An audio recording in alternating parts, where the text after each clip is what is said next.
Latero-Genu global reset for the right leg.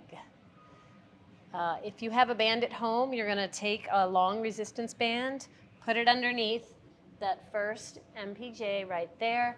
Then you're going to hold the other end of the band in your opposite hand. From this position, Jacob, what I want you to do is you're going to do a slight lunge on that right foot, holding that band out to keep tension. So you keep that pinned under that metatarsal.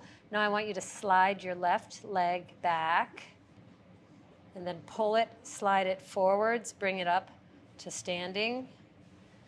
Good. Slide it back again.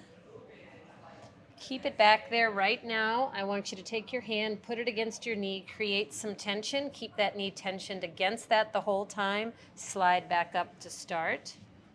Go back. Slide up again. That's Latero-Genu.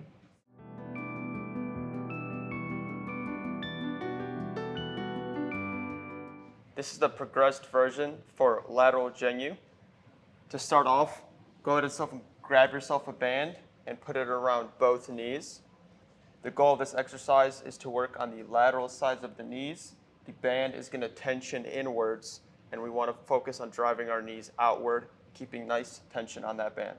What I'm going to have Liz do, establish proper NZR1, and go ahead and squat out and apply tension by driving those knees laterally on both sides. The band is nice and tight.